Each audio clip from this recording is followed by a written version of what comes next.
Hello, welcome back. നമ്മുടെ Malaysian സീരീസിലെ second എപ്പിസോഡാണിത്. കഴിഞ്ഞ എപ്പിസോഡിൽ നമ്മൾ പ്രധാനമായിട്ട് ഫ്ലൈറ്റിന്റെ കാര്യം, അതുപോലെ വിസയുടെ കാര്യം, പിന്നെ ഷോമണിയുടെ കാര്യം, ഇത് മൂന്നുമായിരുന്നു പറഞ്ഞത്. ഈ വീഡിയോ നമ്മൾ തുടങ്ങുന്നത് നമ്മളെ ഹോട്ടലിലെ റെസ്റ്റോറൻറ്റിൽ ബൊഫേ ഉണ്ടായിരുന്നു. ഞങ്ങൾ ഏകദേശം ഒരു 4-4:30 മണിയായിട്ടും ലഞ്ച് കഴിക്കാത്ത കാരണം എന്തായാലും ഭക്ഷണം കഴിച്ചിട്ടാവും ബാക്കി കാര്യങ്ങളെന്ന് കരുതി. അതും ചെന്ന് നോക്കിയപ്പോൾ നല്ല അടിപൊളിയായിട്ടുള്ള ഇന്ത്യൻ ഫുഡിന്റെ ബൊഫയാണ്. ഒരുപാട് ഐറ്റംസ് ഒന്നും ഉണ്ടായിട്ടില്ല. നോൺ വെജിലാണെങ്കിൽ ഒരു എഗ് കറിയും അതുപോലെ തന്നെ ചിക്കൻ മഞ്ചൂരിയനും മാത്രമാണ് ഉണ്ടായിരുന്നത്. എന്നാൽ അതേ സ്ഥാനത്ത് വെജിറ്റേറിയൻസിന് ഒരുപാട് ഓപ്ഷൻസ് ഉണ്ടായിരുന്നു. അതായത് ഗോബി മഞ്ചൂരിയൻ, ആലു ടിക്ക, പനീർ ബട്ടർ മസാല, അങ്ങനെ ഒരുപാട് ഐറ്റംസ് ഉണ്ടായിരുന്നു. മെയിൻ കോഴ്സിലേക്ക് വരികയാണെങ്കിൽ veg fried rice, curd rice, അങ്ങനെ 2-3 റൈസ് ഐറ്റംസും അതുപോലെ അസോർട്ടഡ് ബ്രെഡ്സും വേറെ ഉണ്ടായിരുന്നു. ഞാൻ പക്ഷേ കയറി വരുന്ന സമയത്ത് തന്നെ നല്ല തണുത്ത ഓറഞ്ച് ജ്യൂസ് അവിടെ ഇരിക്കുന്നതായിട്ട് കണ്ടപ്പോൾ ഒന്നും നോക്കിയില്ല, 2-3 ഗ്ലാസ് എടുത്ത് കുടിച്ചു. അതുകൊണ്ട് ഒരുപാട് ഫുഡ് കഴിക്കാൻ പറ്റിയില്ല. ഇതാ കണ്ടോ, ഞാൻ ഈ പറയുന്ന സത്യം ഇത് കണ്ടപ്പോൾ തന്നെ നിങ്ങൾക്ക് മനസ്സിലായില്ലേ? ചില സമയത്ത് അങ്ങനെയുണ്ട്, തീരെ കഴിച്ചാൽ പോകില്ല. ഇത് ഫുള്ള് കഴിച്ചു കഴിഞ്ഞ് പായസം കുടിച്ചിട്ടാണ് ഞങ്ങൾ അവിടെ നിന്ന് ഇറങ്ങിയത്. ഇനി ഈ ബൊഫേക്ക് ഇവർ ചാർജ് ചെയ്യുന്നത് പെർ ഹെഡ് 30 റിങ്കറ്റ് ആണ്. അതായത് നാട്ടിൽ ഏകദേശം ഒരു 600 റുപ്പീസ് മാത്രം. അങ്ങനെ ഭക്ഷണം കഴിച്ച് അവിടെ നിന്ന് എണീറ്റതിന് ശേഷം റൂമിൽ പോയി കുറച്ച് നേരം റെസ്റ്റ് എടുത്ത് എണീറ്റപ്പോൾ എന്തായാലും പുറത്തിറങ്ങുന്നതിന് മുമ്പ് ഫസ്റ്റ് ഒന്ന് പൂള് പോയിട്ട് വരാമെന്ന് കരുതി. ഞങ്ങൾ രണ്ടുപേരും ചാടി പിടിച്ച് അവിടെ എത്തിയപ്പോഴേക്ക് പൂളിന്റെ അവിടെ ലൈറ്റ് ഒക്കെ ഓഫ് ചെയ്ത് ഫുള്ള് ഇരുട്ടായി. അപ്പോഴാണ് അവിടെ എഴുതിയിട്ടത് ശ്രദ്ധിച്ചത് 7 മണി വരെ പൂളുള്ളൂ എന്നുള്ളത്. എന്തായാലും വന്നതല്ലേ എന്ന് കരുതിയിട്ട് കുറച്ചു നേരം അവിടുന്ന് പുറത്ത് നോക്കിയപ്പോൾ നല്ല ഭംഗിയുള്ള കാഴ്ചകളായിരുന്നു. ഓക്കെ, അപ്പോൾ ഇനി കാര്യത്തിലേക്ക് വരാം. ഈ വീഡിയോയിൽ നമ്മൾ പ്രധാനമായിട്ട് പറയാൻ പോകുന്നത് ഹോട്ടൽ ബുക്കിങ്ങിന്റെ കാര്യം, അതുപോലെ മലേഷ്യയിലേക്ക് വരുമ്പോൾ MDAC, Malaysian digital arrival card എന്ന് പറഞ്ഞിട്ട് ഒരു സംഗതി നമുക്ക് രജിസ്റ്റർ ചെയ്യാനുണ്ട്. ഈ 2 കാര്യങ്ങളെ കുറിച്ചാണ് ഇന്നത്തെ വീഡിയോയിൽ നമ്മൾ പ്രധാനമായിട്ട് പറയുന്നത്.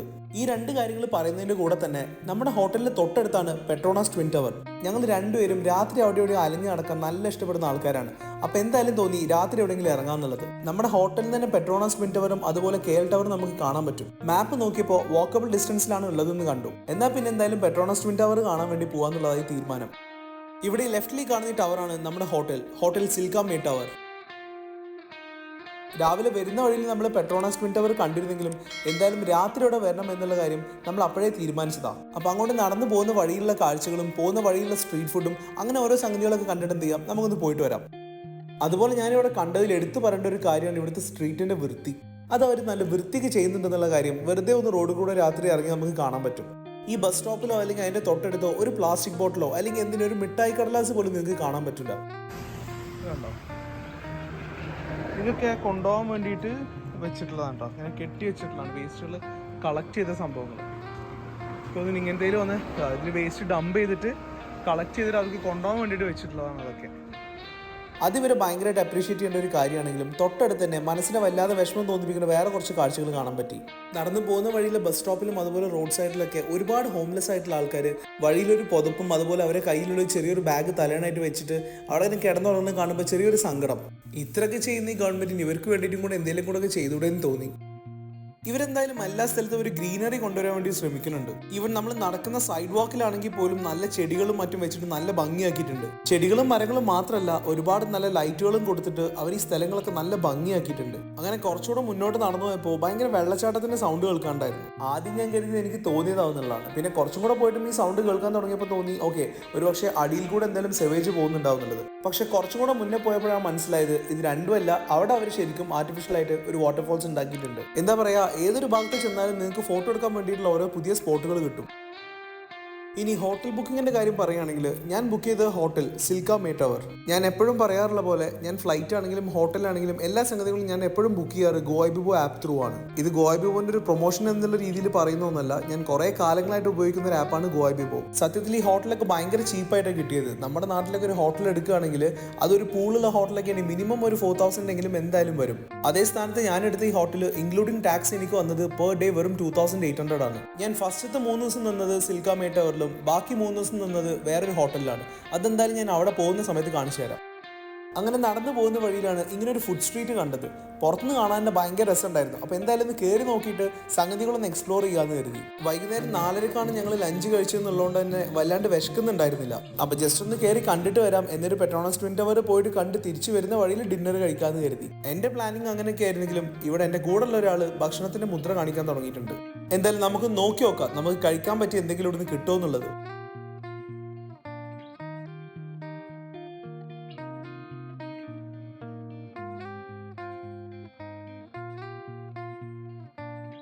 കുറെ അത് ഇതൊക്കെ കണ്ടെങ്കിലും തൽക്കാലത്തേക്ക് ഒരു കോക്കനട്ട് ഷേക്ക് മാത്രം വാങ്ങിയിട്ട് ഞങ്ങൾ അവിടെ നിന്ന് ഇറങ്ങി. അപ്പോൾ നമ്മൾ പറഞ്ഞുകൊണ്ടിരുന്നത് ഹോട്ടൽ ബുക്കിങ്ങിൻ്റെ കാര്യമാണ്. അപ്പോൾ നിങ്ങൾ ഹോട്ടലിൽ എത്തിയാലും പ്രത്യേകിച്ച് ഫോർമാലിറ്റീസ് ഒന്നുമില്ല. നിങ്ങളുടെ പാസ്പോർട്ട് അവിടെ കാണിക്കണം. പാസ്പോർട്ട് അവർ ജസ്റ്റ് ഒരു ഫോട്ടോ കോപ്പി എടുത്തിട്ട് നമുക്ക് തന്നെ തിരിച്ചു തരും. പക്ഷേ ചില ഹോട്ടലിൽ അവരെന്ത് ചെയ്യും, ഒരു സെക്യൂരിറ്റി ഡെപ്പോസിറ്റ് എന്നുള്ള രീതിയിൽ 50 റിംഗറ്റ് അല്ലെങ്കിൽ 100 റിംഗറ്റ് വാങ്ങി കയ്യിൽ വെക്കും. ആ ഒരു സംഗതി ഞാൻ ആദ്യം താമസിച്ച ഹോട്ടലിൽ ഉണ്ടായിട്ടില്ല. അതേ സ്ഥാനത്ത് ഞാൻ രണ്ടാമത് പോയ ഹോട്ടലിൽ നിന്ന് അവരൊരു 50 റിംഗറ്റ് എൻ്റെ സെക്യൂരിറ്റി ഡെപ്പോസിറ്റ് ആയിട്ട് വാങ്ങിയിട്ടുണ്ടായിരുന്നു. അതുപോലെ ചെക്ക് ഇൻ ചെയ്യുന്ന സമയത്ത് 10 റിംഗറ്റ് പെർ ഡേ എന്നുള്ള രീതിയിൽ അവരൊരു ടൂറിസം ടാക്സ് നമ്മളിൽ നിന്ന് കളക്ട് ചെയ്യും. അത് പക്ഷേ റീഫണ്ടബിൾ അല്ല, അത് അവർ ടാക്സിന് വേണ്ടി കളക്ട് ചെയ്യുന്നതാണ്. അത് പക്ഷേ നമ്മൾ ഓൺലൈൻ ത്രൂ ബുക്ക് ചെയ്യുന്ന സമയത്ത് നമ്മൾ കാണുന്ന ടാക്സ് അല്ല, അത് അവിടെ എത്തിയിട്ട് നമ്മൾ ഡയറക്റ്റ് ചെക്ക് ഇൻ സമയത്ത് കൊടുക്കേണ്ട കാശാണ്.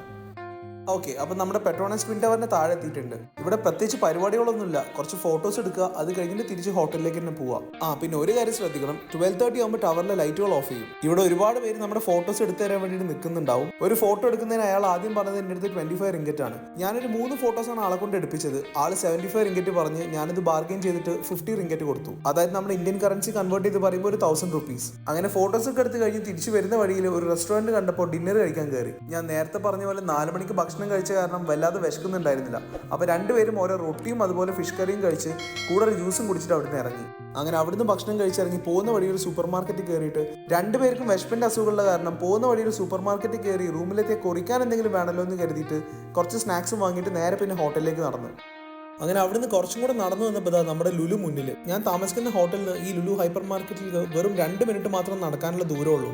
എൻ്റെ കയ്യിൽ ഞാൻ പറഞ്ഞല്ലോ എനിക്ക് കൂടുതലും കിട്ടിയിട്ടുള്ളത് ഡോളറാണ്. അപ്പോൾ ഡോളർ മാറ്റിയിട്ട് മലേഷ്യൻ റിംഗറ്റ് ആക്കണം എന്നുള്ളതുകൊണ്ട് ഒന്ന് ലുലുവിൽ കയറിയിട്ട് അവിടുത്തെ കറൻസി എക്സ്ചേഞ്ചിൽ ചോദിച്ചു നോക്കാമെന്ന് കരുതി. പക്ഷെ ഞങ്ങൾ ചെന്നപ്പോഴേക്കും അതൊക്കെ ക്ലോസ് ചെയ്ത് പോയിട്ടുണ്ട്. സ്വാഭാവികമായിട്ട് നിങ്ങളെ മനസ്സിലൊരു ചോദ്യം ഉണ്ടാവും, അല്ലെങ്കിലും ഈ നട്ടപ്പാതിരക്ക് 12:30 മണിക്കൊക്കെ കറൻസി എക്സ്ചേഞ്ച് പോയാൽ എങ്ങനെ ശരിയാവുക എന്നുള്ളത്. സംഗതി അങ്ങനെ തന്നെയാണ്. പക്ഷേ എന്നാലും ഇവിടെ 24 hours നിങ്ങൾക്ക് കറൻസി എക്സ്ചേഞ്ച് ചെയ്യാൻ പറ്റുന്ന സ്ഥലങ്ങളും ഉണ്ട്.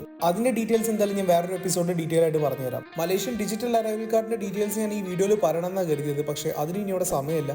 എന്തായാലും അത് ഡീറ്റെയിൽ ആയിട്ട് നമുക്ക് അടുത്ത വീഡിയോയിൽ പറയാം. So see you again with wonderful video. Till then take care, by.